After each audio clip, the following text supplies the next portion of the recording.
Welcome to Monk's Temple.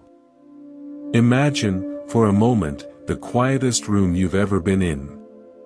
Not silent, but quiet. The kind of quiet where you become aware of the sound of your own blood moving, the faint hum of your own nervous system. Now, imagine you've been sitting in that room for 400 years. Not you, personally, but the room itself. It's been waiting. It's been empty, swept clean, prepared. And one day, a traveler knocks on the door. He's been walking for a very long time, carrying a heavy trunk filled with maps of a foreign land, tools for a kind of building no one here has ever seen. He opens the door, steps inside the quiet room, and for the first time, he stops walking. He looks around. And he says, "Ah. You already have everything I was trying to build." This is not a story about religion. It is a story about what happens inside you when two great rivers of thought finally meet. It is a story about the psychology of awakening, and it begins, as all good stories do, with a dream that refused to stay in the night. In the year 67 of the Common Era, a man woke up in a cold sweat. His name was Emperor Ming, and he ruled the Han Dynasty in China. He was not a man prone to fantasy. He managed armies, grain supplies, and the intricate politics of an empire. But this dream was not like the others. In it, a figure had appeared, hovering above his palace. The figure was golden, radiating a light that seemed to come from somewhere beyond the sun. The face was utterly still, carved from a serenity that the emperor, in all his power, had never felt. The next morning, he gathered his advisors. He was not a man prone to asking for help either. But the image haunted him. An old scholar, someone who had spent his life reading texts from the distant Western kingdoms, stepped forward. He said, "Your Majesty, what you have seen is not a ghost.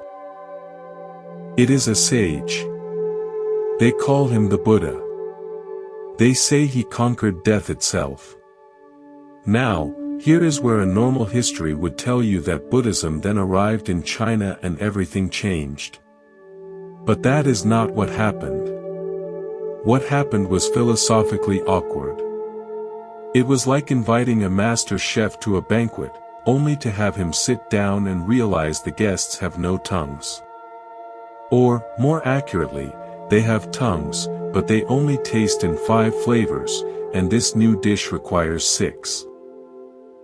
Buddhism arrived with a suitcase full of concepts: suffering, karma, rebirth, the Noble Eightfold Path, enlightenment as a distant, hard-won prize. It was a system of disciplined effort. It said, life is a fire. Here is the fuel. Here is how to put it out. But China already had a philosophy. It was called Taoism. And Taoism looked at the Buddhist suitcase and said, "Why are you carrying so much? The fire was never real. The fuel is an illusion. The only problem is that you think you need to put it out." Imagine 2 doctors standing over the same patient.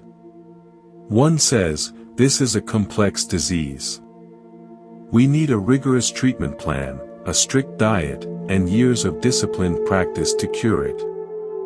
The other says, "There is no disease. The patient only thinks he is sick because he forgot he was healthy.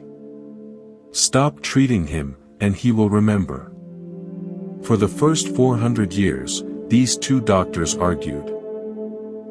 The patient, which was the Chinese mind, listened to both, confused.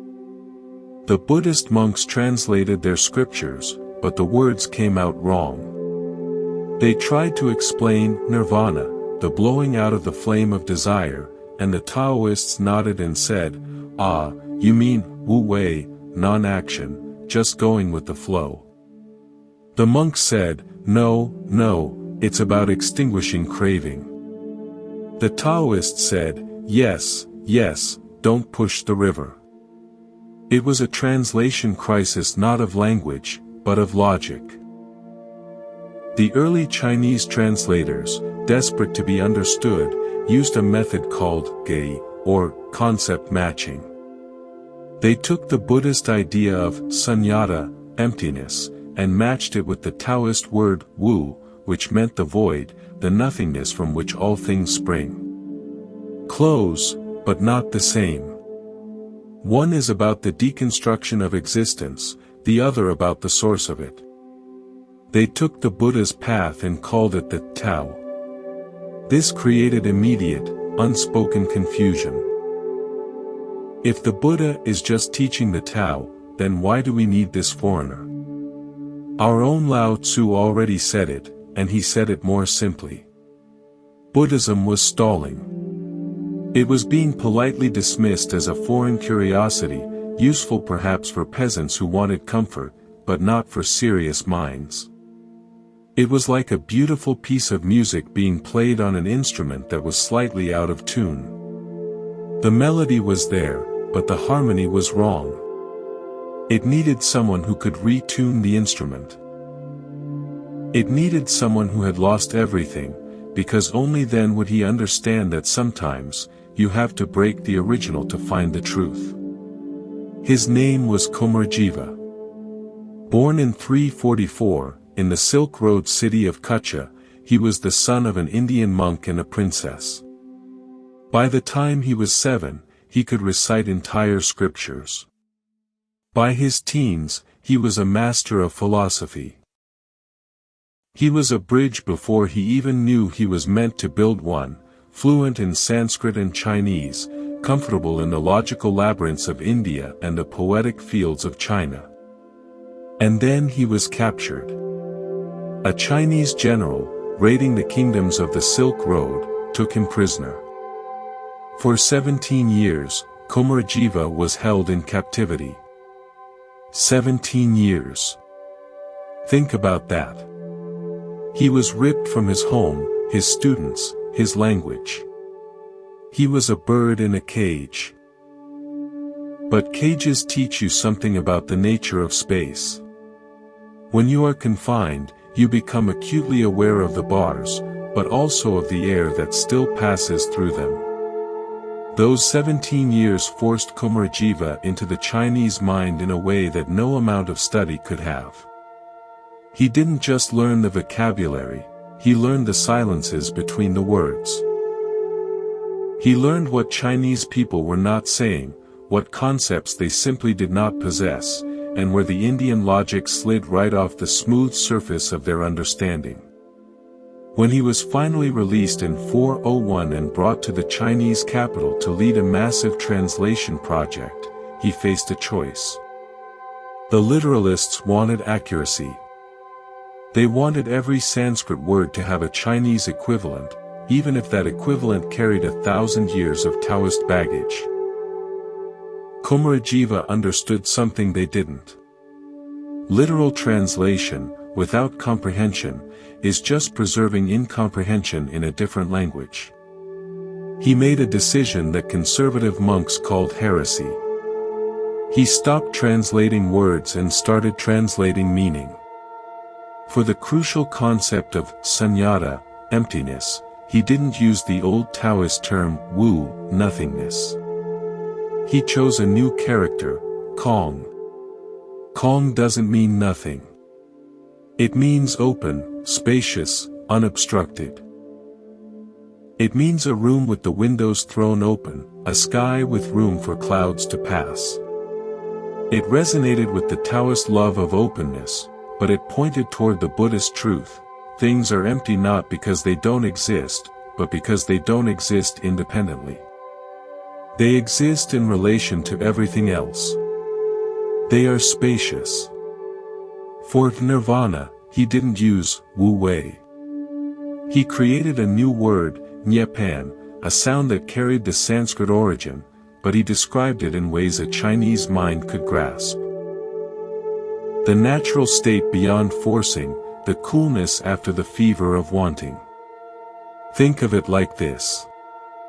Imagine you have a recipe for a complex soup, written in a language no one speaks. The first translators try to substitute local ingredients that look similar. They use potatoes for a foreign root vegetable. The soup is edible, but it's not the same. Kumarajiva understood that he had to teach people a new taste.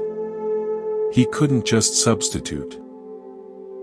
He had to let the original ingredient grow in the new soil. His translations of the Lotus Sutra, the Diamond Sutra, the Vimalakirti Sutra, became the foundation of East Asian Buddhism. When Chinese readers encountered his words, they didn't say, "This is a strange, foreign wisdom." They said, "We understand this. This is about us." Legend says that on his deathbed, he made a prediction. "If my translations are true to the Dharma," he said, "when my body is cremated, my tongue will not burn." Later accounts claim that when the fires died down, his entire body was ash, but his tongue remained, intact and whole. Whether you take that as history or metaphor, the meaning is clear. He had found the right words. He had not corrupted the teaching, he had revealed it. But was it just Kumarajiva's skill? Or was something else happening, something in the mountains, where the two rivers were already beginning to flow together? Before we follow those rivers into the mountains, take a moment. This is the kind of story that benefits from a slow mind. If you're listening while doing something else, that's fine. But if you can, just pause with me for a second. The fact that you're here, curious about how two ancient philosophies learned to speak to each other, says something about you. It says you're interested in the deeper currents. If that's true, if you want to continue exploring the places where wisdom meets everyday life, consider subscribing to Monk's Temple. We explore these paths so you don't have to walk them alone. Just click the button below. It's a small gesture, but it tells us that this kind of deep conversation is what you want more of. Now, let's go to the mountains. Because the real answer wasn't in the palace translation hall. It was high in the Zhongnan Mountains, where a Taoist hermit in the 5th century sat with a newly translated text. He was reading the Prajnaparamita Sutra, the perfection of wisdom. He came to a line that would later be condensed into the famous Heart Sutra: form is emptiness, emptiness is form. He stopped. He read it again. Then, slowly, he reached for his copy of the Tao Te Ching, a book already centuries old. He opened it to the first lines. The Tao that can be told is not the eternal Tao. The name that can be named is not the eternal name. He sat there, 2 scrolls unrolled before him, one in each hand. He wasn't seeing a contradiction. He was seeing 2 people describing the same moon from different hillsides. One says the moon is a perfect circle of light. The other says the moon is a silver coin in the sky. Both are pointing, and both are wrong if you mistake the finger for the moon. This was not an isolated moment. Across China's sacred peaks, Wutai, Ame, Putao, Buddhist monasteries were being built on mountains that had been Taoist holy sites for centuries. Monks from both traditions lived sometimes in the same complex, sharing the same spring for water, the same cold air at dawn. They debated late into the night, not to win, but to understand. And slowly, a realization dawned. They were not identical. But they were compatible in a way that was deeper than doctrine. Let's look at them side by side, not as historians, but as psychologists. What were these 2 systems saying about the human mind? First, they both diagnosed the same core problem: we suffer because we try to grasp reality with concepts. We build a little model of the world in our heads, with labels and categories and stories, and then we mistake the model for the real thing. The Tao Te Ching says, the name you give it isn't it. The moment you call something beautiful, you've already created its opposite, ugly. You've split the world. The Buddhist philosopher Nagarjuna, centuries earlier in India, had developed a whole system of logic to show that all concepts collapse when you try to pin reality down. They are empty. They are useful, like a raft to cross a river, but you don't carry the raft with you once you're on the other shore. Both traditions were saying, stop trying to capture the river in a bucket. Learn to swim. Second, they both offered a similar cure, but with a different flavor. Taoism called it Wu Wei, often translated as non-action or non-forcing. It's the art of acting without striving, like water flowing around a rock, not because it's weak, but because it's patient. It wears down the rock without a single fight. Buddhism called it non-attachment. The second noble truth says the origin of suffering is craving, tanha, the thirst that can never be quenched. Let go of the thirst, and the suffering ends. See the difference? Taoism says stop pushing. Buddhism says stop clinging. But they are two sides of the same coin. If you stop pushing, you naturally stop clinging. If you stop clinging, you naturally stop pushing. They are describing the same relaxed, open hand from different angles. Third, they both pointed toward a way of perceiving reality directly, without the filter of the thinking mind. Taoism called it Ziren, which means self-so, or spontaneous nature. It's the way a bird sings without practicing, the way a flower opens without effort. Buddhism called it Tathata, suchness, the simple isness of a thing. The Avatamsaka Sutra speaks of seeing the universe in a single speck of dust, not because the speck contains the universe, but because the speck, when seen in its suchness, is not separate from the universe. It is the universe, right there. And here is the most important point of contact. Both traditions used paradox, not as a riddle to be solved, but as a tool to exhaust the mind. The Taoist saying, those who know do not speak, those who speak do not know, is not an anti-intellectual statement. It's a finger pointing at the limits of language. It's designed to make you stop trying to formulate the perfect answer and just be quiet for a second. Buddhism, centuries later, would develop the Gongen, or koan, a short, paradoxical dialogue designed to do the exact same thing. What is the sound of one hand clapping? The point isn't to find a clever verbal answer. The point is to get the mind to drop its habitual need to grasp, to control, to define.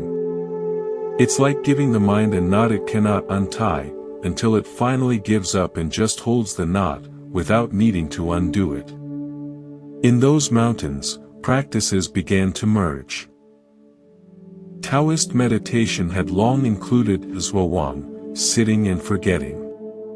You sit, and you let go of everything, your body, your thoughts, your sense of self, until there is nothing left to forget. It's a gentle dissolving. Buddhist meditation taught anapanasati, mindfulness of breath, a clear, precise observation of the rising and falling of each inhalation and exhalation. When Taoist hermits tried the Buddhist techniques, they found them surprisingly helpful. The clear observation gave structure to their dissolving. When Buddhist monks tried the Taoist approach, they found it softened the sometimes rigid focus of their practice. Out of this cross-pollination, a new emphasis emerged. They called it Zhuachan, sitting meditation. The Japanese would later call it zazen. It was just sitting. Not sitting to achieve anything. Not sitting to visualize anything. Just sitting. The practice itself was the point. The path was the goal. Let me tell you a story from these mountain monasteries. It's a story I invented, but it carries the truth of what was happening. There was once a young monk, very earnest, very diligent. He had studied under a famous master in the north. He had memorized sutras, mastered the intricate debates, and could explain the concept of emptiness with perfect clarity. But he was not at peace. He was like a man with a map of a country he had never visited. One day, he heard of an old hermit living deep in the Zhongnan Mountains, a man who had not spoken in decades. The young monk, let's call him Fa Sang, decided to make the pilgrimage. He climbed for 3 days, through bamboo forests and past waterfalls, until he found a small cave. An old man with eyes like still water sat inside. Fa Sang bowed and said, "Venerable sir, I have studied the doctrine of emptiness for 10 years. I understand that all things are empty. But I still feel angry when I am insulted. I still feel sad when I lose something I love. I know the theory, but I cannot live it. Please, tell me how to realize emptiness." The old hermit looked at him and smiled. It was a kind smile, but it made Fa Sang feel like a child who had just asked a very silly question. The hermit pointed to a large rock near the cave entrance.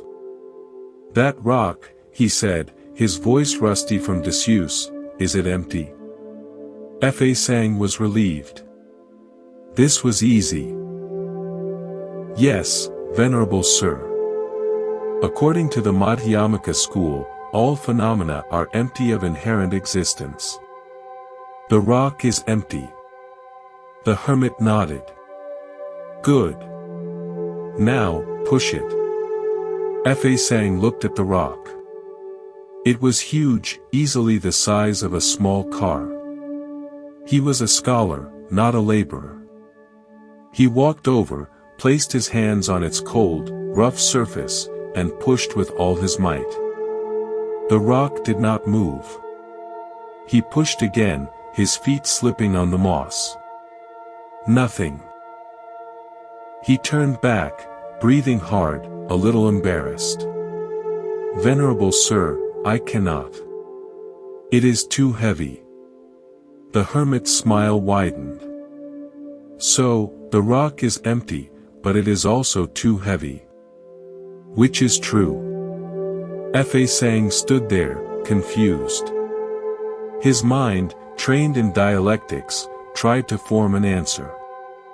"Well, ultimately it is empty, but conventionally it is heavy."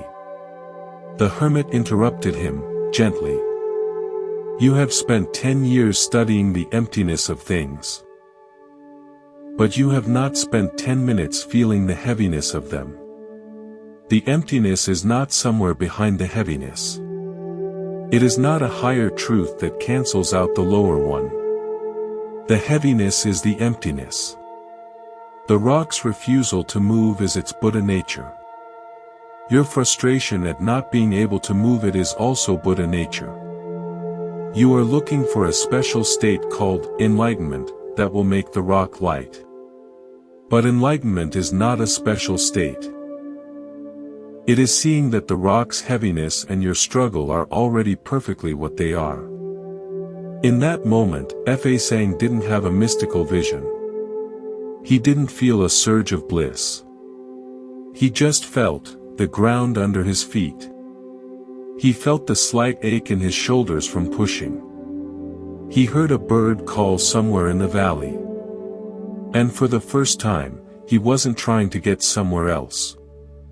He was just there, on a mountain, with a heavy rock and a quiet old man. He had forgotten he was trying to become enlightened, and in that forgetting, he had for a moment, touched it. This is the psychological shift that Taoism gifted to Buddhism. It took the goal of enlightenment, which in some Indian schools could feel like a distant, hard-won prize, and said, what if it's not a prize? What if it's a return? What if you're not building something, but uncovering something that was always there? The Taoist idea of pu, the uncarved block, suggests that our true nature is simple, whole, and complete. All the striving, all the carving, just creates a shape that hides the original block. The Buddhist idea of Buddha nature said something similar, that all beings possess the seed of awakening, but the Taoist lens made it more immediate, more intimate. But the fusion wasn't just happening in the rarefied air of mountain hermitages. It was happening in the messy, practical world of ordinary people. And this brings us to a problem that could have destroyed Buddhism in China, the gods. Chinese cosmology was not empty. It was packed. There was a heavenly bureaucracy so complex it would make a government accountant weep. At the top sat the Jade Emperor, a figure of supreme authority, ruling over a celestial court with ministers, generals, and scribes who kept detailed records of human deeds. The gods had jobs. They had performance reviews. The universe was run like a massive, well-ordered empire. Buddhism, on the other hand, arrived with a very different cosmic map. It spoke of 31 realms of existence, from the deepest hells to the highest heavens. But the gods in this system, the devas, were not rulers. They were just beings who had earned a pleasant vacation through good karma. They lived for eons, it's true. They dwelt in palaces of light and bliss. But they were still trapped in the cycle of birth and death. They would eventually die and be reborn somewhere else, perhaps as a human, perhaps as an animal. And above them all, beyond the entire system, was the Buddha, a being who had transcended the cycle entirely. So, you have a political problem. The Jade Emperor runs the universe. The Buddha is beyond it. Who is in charge? In India, this was simple.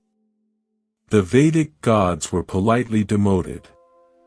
They became figures who came to pay homage to the Buddha, recognizing his superior spiritual attainment. But in China, you couldn't just demote the Jade Emperor. He wasn't just a god, he was a cultural institution, a reflection of the imperial order on earth. To dismiss him would be to dismiss the Chinese understanding of reality itself. Chinese Buddhism did something brilliant. It didn't pick a side. It created a layered map. Think of it like this, imagine a map of a country.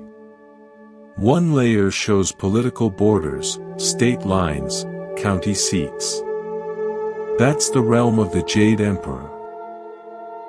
It's about order, governance, and the rules of society. Another layer shows the topography, the mountains and rivers, the natural contours of the land. That's the realm of the Buddha. It's about what is, before any lines are drawn. Both maps describe the same territory. Both are real. They just operate on different levels. In this new framework, the Jade Emperor still governed the heavenly bureaucracy.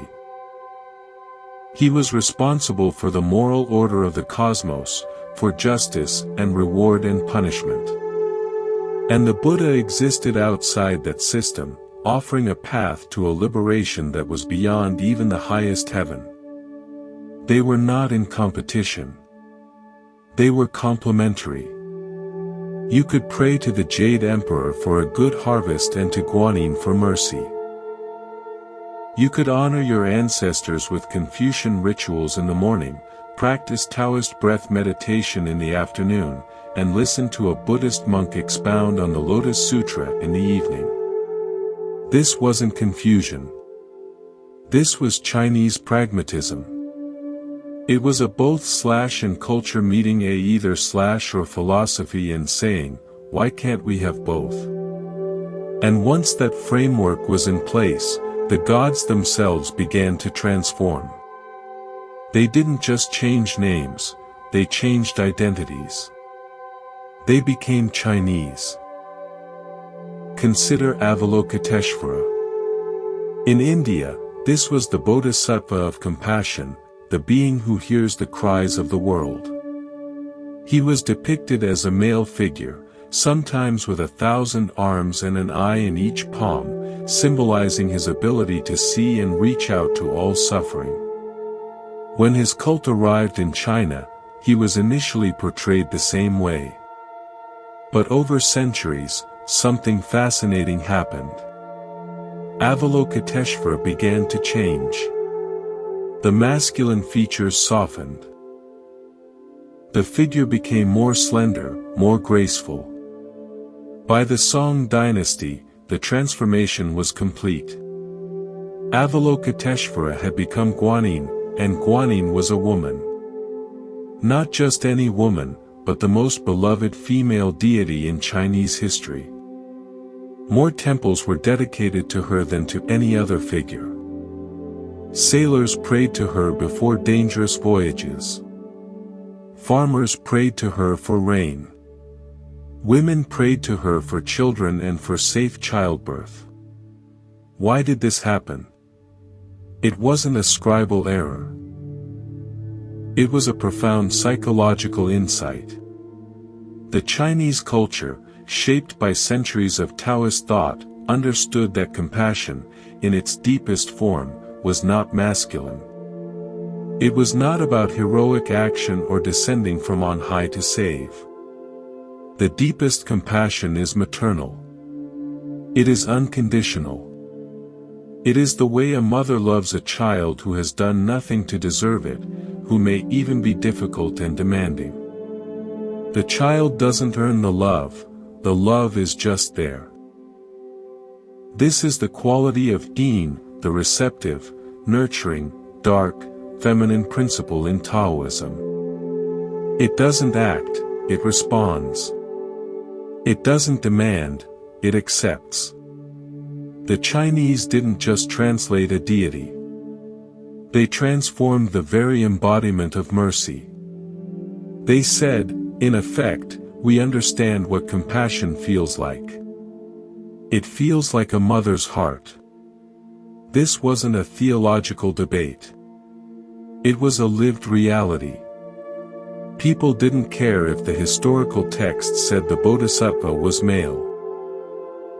They knew who answered their prayers, and she looked like them. The same thing happened with other figures. Yama, the Indian Lord of Death, became Yanluo Wang, the king of the Chinese underworld. But the Chinese, with their love of bureaucracy, didn't stop there. They created 10 courts of hell, each with its own judge, its own clerks, and its own specific punishments for specific karmic debts. If you were a corrupt official in life, you went to a particular court.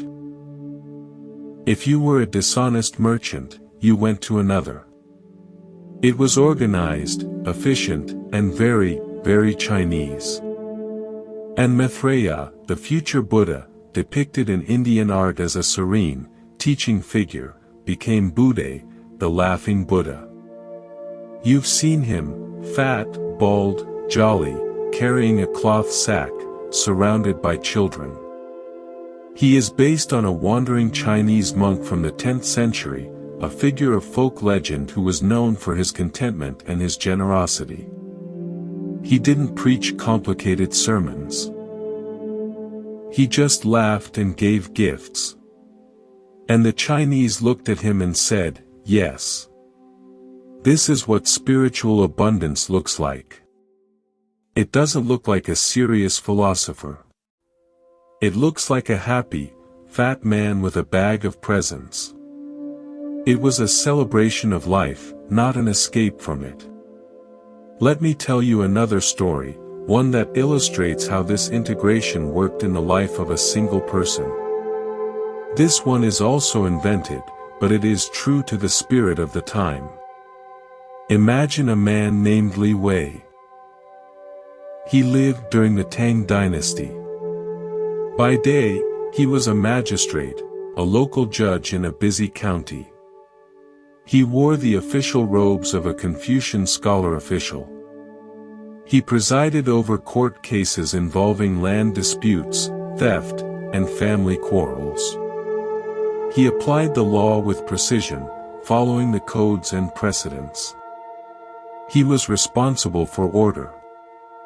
That was his job, and he did it well. This was his Confucian face, the face that believed in hierarchy, ritual, and social harmony. In the late afternoons, after the court had adjourned, Li Wei would walk to a small pavilion in his garden. There, he would sit on a simple mat, close his eyes, and practice Taoist meditation. He would focus on his breath, letting it become slow and deep. He would practice sitting and forgetting, letting go of the day's tensions, the arguments of the court, the names and faces of the plaintiffs and defendants. He would feel himself merging with the cool air and the fading light. This was his Taoist face, the face that believed in naturalness, simplicity, and returning to the source. And on the first day of every month, Li Wei would put on plain clothes and walk up the hill to the Buddhist monastery on the outskirts of town. He would bow before the image of Guanyin, his heart heavy with the suffering he had seen in his courtroom, the grieving widow, the angry brothers, the desperate debtor. He would light a stick of incense and whisper a prayer, not for himself, but for them. He would listen to the monks chant the sutras, their voices rising and falling like waves. He would hear the Dharma talks about impermanence and compassion, about the vast scope of lifetimes and the possibility of liberation for all beings. This was his Buddhist face, the face that looked beyond this life to a truth that encompassed all lives. Li Wei didn't see these as contradictory. He saw them as different tools for different parts of a single life. The Confucian gave him structure. The Taoist gave him peace. The Buddhist gave him compassion. He was not a confused man. He was a complete one. He was a living example of the three teachings, a phrase that became common in China. Not three competing religions, but three dimensions of a single human existence. By the year 520, the soil was fully prepared.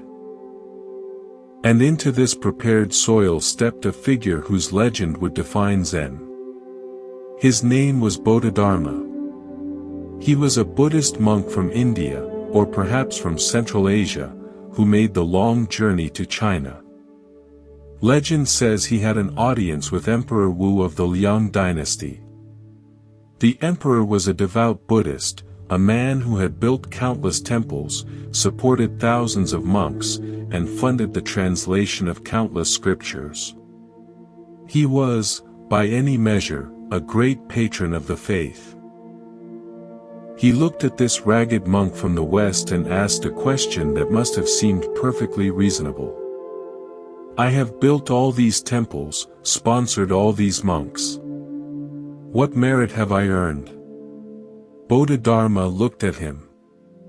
The silence stretched. Then he said, none whatsoever. You can imagine the shock in the room. The emperor's advisors must have gasped. But Bodhidharma was not being rude. He was being precise. He saw that the emperor was still thinking in terms of transaction. I do good, I get merit. I build temples, I earn points toward enlightenment. He was still grasping. He was still treating the spiritual path like a business deal. And as long as he was grasping, he was missing the point. Bodhidharma didn't bring Zen to China. Zen was already growing there. He was simply the first to articulate its core in a way that could not be ignored. He saw that the Chinese mind, prepared by Taoism, was ready for a Buddhism that was not about accumulation, but about recognition. It was not about earning something, but about seeing what you already are. He is said to have gone to the Shaolin Temple and meditated facing a wall for 9 years. Whether that is history or legend, the meaning is clear. He was demonstrating something. He was showing that the most profound practice could be the simplest. Just sitting. Just facing the wall. Just being present. No rituals, no chanting, no accumulating. Just this. This shift from earning to recognizing is perhaps the most important psychological contribution of the Taoist Buddhist synthesis. Let me illustrate it with a story you might recognize from your own life. A woman is walking home late at night. She passes under a street lamp and sees her neighbor on his hands and knees, searching the ground. She stops. "What are you looking for?" she asks. "My keys," he says. "I dropped my keys." She's a kind person, so she gets down on her hands and knees and helps him search. They look for 10 minutes, then 20. No keys. Finally, she asks, "Are you sure you dropped them here?" "Right under this lamp." The man points into the darkness, far beyond the circle of light. "No," he says. "I dropped them over there, in the dark." She stares at him. "Then why on earth are we looking here?" He looks at her as if it's obvious. "Because the light is here. It's easier to see." This is the human condition. We spend our lives searching for happiness, for peace, for enlightenment, in the places where it's easy to look. We look for it in our achievements, our relationships, our possessions. We look for it in the bright light of the world's approval. But we dropped it somewhere else. We dropped it in the dark, in the quiet, in the ordinary moments we ignore. The Taoist said, "Stop looking. The thing you are looking for is the one doing the looking." The Buddhist said, "Your true nature is already enlightened. You're just covering it with your searching." This is why the Zen masters would often respond to questions with seemingly nonsensical answers. A monk asks, "What is the Buddha?" The master replies, 3 pounds of flax." He's not being obscure. He's pointing. He's saying, stop making the Buddha into a golden statue in a faraway heaven. The Buddha is this. This flax. This ordinary object. This moment. Your true nature is not somewhere else. It's right here, in the middle of your ordinary life. Another monk asks, "What is the meaning of Bodhidharma coming from the West?" The master replies, "The cypress tree in the courtyard." He's saying, the great meaning, the great truth, is not hidden in a text or a doctrine. It's standing right there, in the courtyard, covered in bark and leaves, doing its cypress tree thing. Stop looking for a meaning behind reality. Reality is the meaning. The culmination of this fusion is best illustrated by a story that is both history and legend, the story of the sixth patriarch, Huineng. We won't use the famous poem contest from the competitor's script, but we can understand the principle through a different, invented scene that captures the same psychological truth. In the latter half of the 7th century, the 5th patriarch of the Chan school, a man named Hongren, knew his time was coming to an end.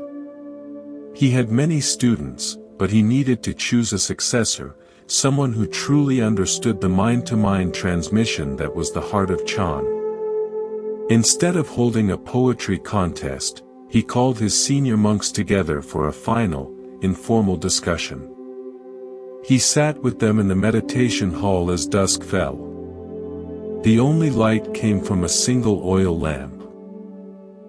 He said, "You have all studied with me for years. You know the sutras. You know the practices. But tell me, in one sentence, what is the essence of this teaching?" One by one, the senior monks answered. The first said, "The essence is that all things are empty, and we must see through illusion." The master nodded, but said nothing.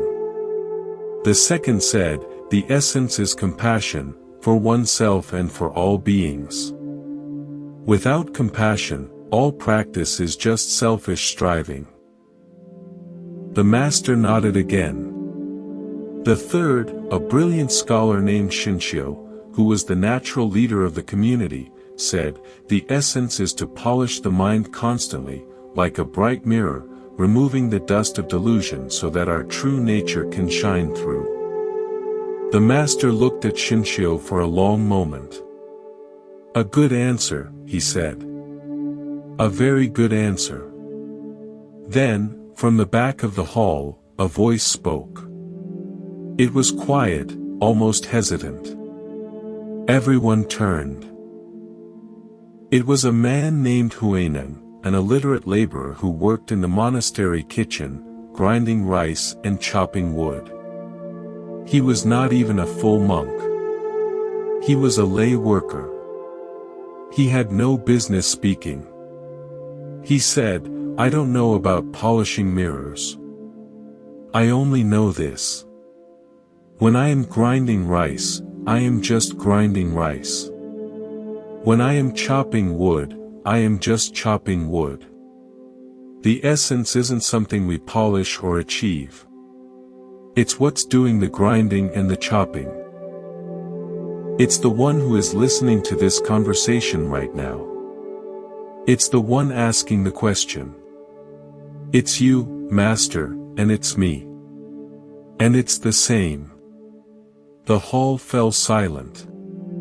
The senior monks were outraged. How dare this ignorant laborer speak? But Hongren looked at Huineng, and in his eyes, he saw the reflection of the same lamp. He saw that Huineng wasn't describing a philosophy. He was describing his own direct experience. He wasn't talking about the mirror, he was the mirror. Later that night, Hongren called Huineng to his quarters. He didn't give him a robe or a bowl. He simply looked at him and said, "It's you." And Huineng bowed. He understood. There was nothing to give and nothing to receive. The transmission was not a thing, it was a recognition. Shinshio's path was not wrong.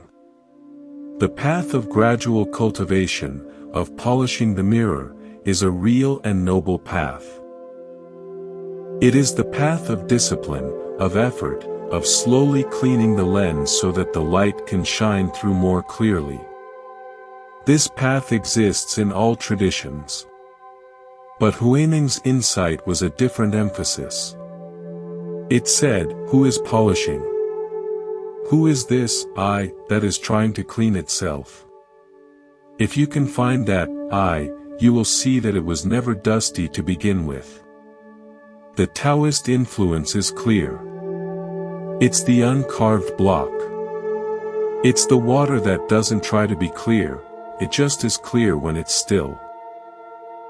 Now, let's bring this all the way back to the 21st century. Why does this ancient story of a philosophical fusion matter to you, right now, as you listen to this.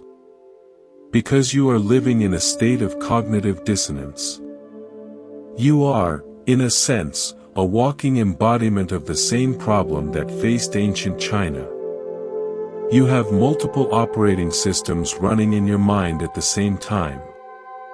Part of you is a striver. This is the Confucian part, the part that believes in effort, achievement, and social order. You have goals. You want to be successful, to be liked, to make your mark. This part of you believes that if you just work hard enough, you can polish the mirror of your life until it shines. Part of you is a seeker of peace. This is the Taoist part. This is the part that longs for a Sunday afternoon with nothing to do, that stares out the window during a busy workday, that feels a pang of relief when plans get cancelled. This part of you suspects that all the striving might be the very thing that's making you tired. It whispers that the answer might be to stop pushing, to just let things be. And part of you is deeply aware of suffering. This is the Buddhist part. This is the part that has been hurt, that has lost things and people, that lies awake at night wondering about the point of it all. This part of you knows that nothing lasts, that everything you cling to will eventually slip through your fingers. It asks the big questions: why is there so much pain? Is there a way out? These three parts are often at war.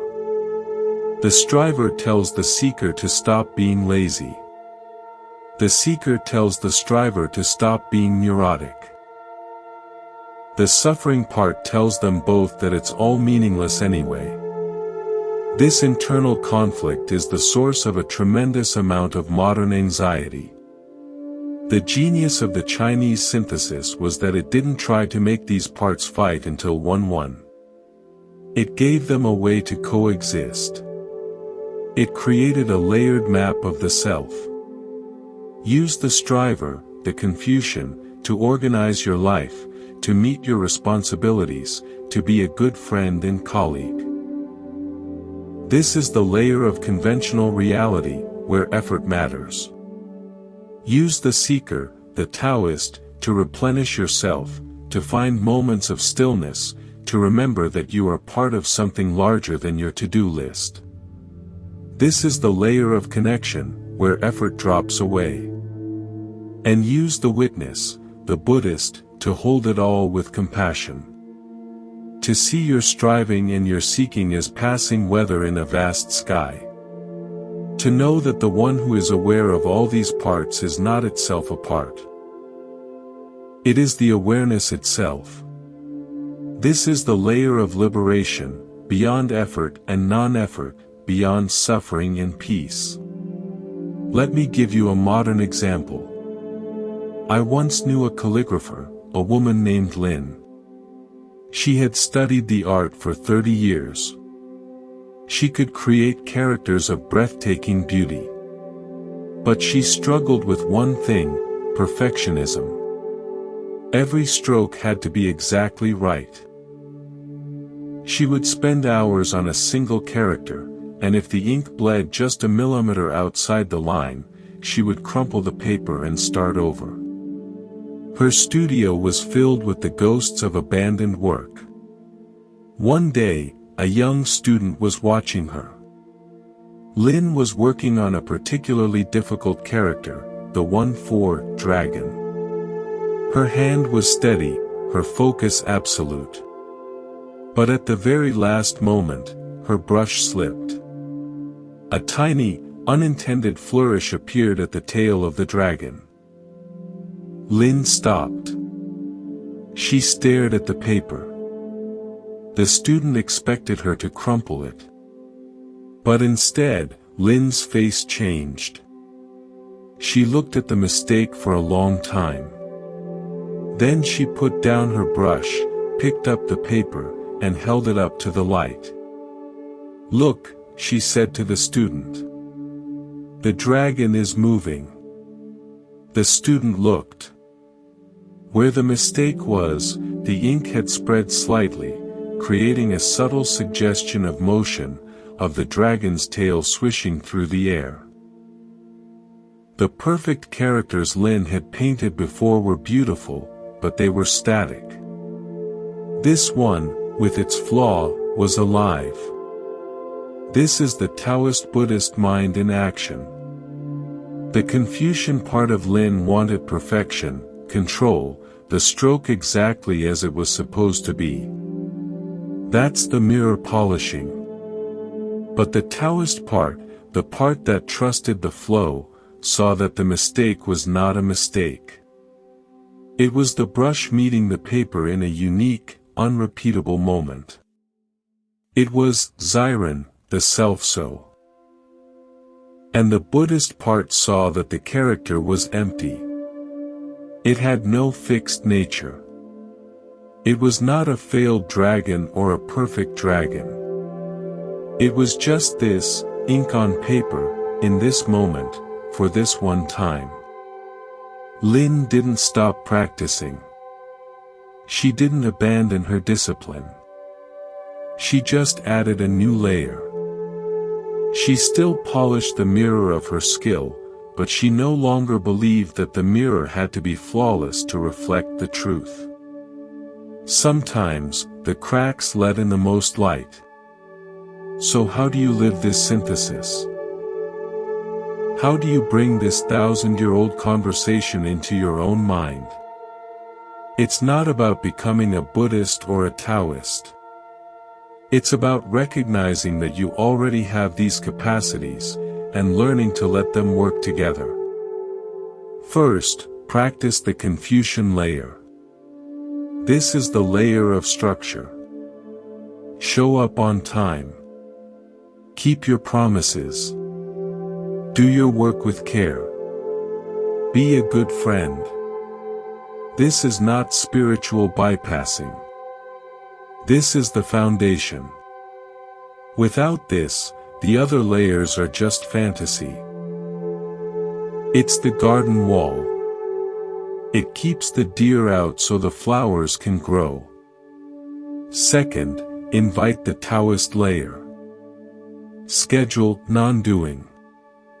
Put it in your calendar. For 15 minutes a day, do nothing. Don't meditate with a goal. Don't try to relax. Just sit and watch the dust motes dance in the sunlight. Or go for a walk without a destination.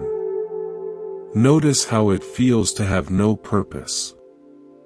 This is not a waste of time. It is the time when the soil rests between plantings. It is essential. Third, touch the Buddhist layer throughout the day. When you feel anger rising, don't push it away and don't act on it. Just notice it. Say to yourself, silently, anger is here. See it as a visitor, a cloud passing through the sky of your awareness. It is not you. It is just a weather pattern. When you feel joy, do the same. Joy is here. It, too, will pass. This practice of observing your own experience, without getting lost in it, is the essence of mindfulness. It's seeing the suchness of your own mind. One final story. There was once a ferryman who lived on the banks of a great river. Every day, he would row people from one side to the other. He did this for 40 years. He knew the river's currents, its moods, its hidden sandbars. He knew it like he knew his own breath. One night, a terrible storm rose. The ferryman was in his hut, but his boat was tied to the dock. The wind howled, the rain lashed, and the river swelled. In the morning, the storm had passed. The ferryman walked down to the dock. His boat was gone. The rope had snapped, and the current had carried it away. He stood there, looking at the empty space where his boat had been for 40 years. He felt a great emptiness. His livelihood, his companion, his purpose, all gone. He sat down on the dock and did something he had never done before. He didn't plan. He didn't problem solve. He just sat. He watched the river flow by.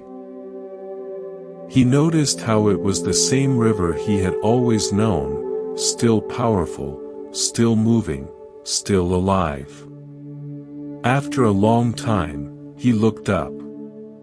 A man was standing on the opposite bank, waving. He was shouting something, but the ferryman couldn't hear.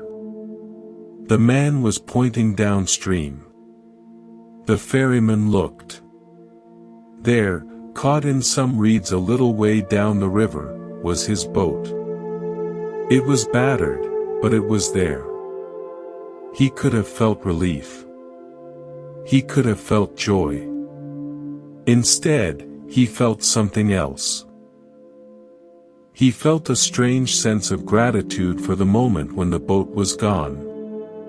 In that moment, with nothing to do and nowhere to go, he had met the river for the first time, not as a ferryman, but just as a man. He had seen that he was not his boat. He was not his job. He was the one who was aware of the missing boat, the flowing river, the waving man. He was the awareness itself. He walked down to the reeds, pulled his boat free, and rowed it back to the dock. He picked up the man on the opposite bank and took him across. And for the rest of his days, he was the same ferryman, but he was also something more. He was the man who had lost everything and found that he had never lost the one thing that mattered. This is the hidden birth of Zen. It was not an invention. It was a discovery. It was the discovery that the flame you have been chasing is the same flame that is doing the chasing. It was the discovery that the path you are walking is not leading you somewhere else, it is leading you deeper into where you already are. When Buddhism met Taoism, they didn't destroy each other. They didn't even really merge. They recognized each other. They saw that they had been pointing at the same moon from different hillsides. Taoism pointed and said, "Look at the moon. It's right there, in the sky, always present. Stop looking at your finger." Buddhism pointed and said, "The moon is not a thing.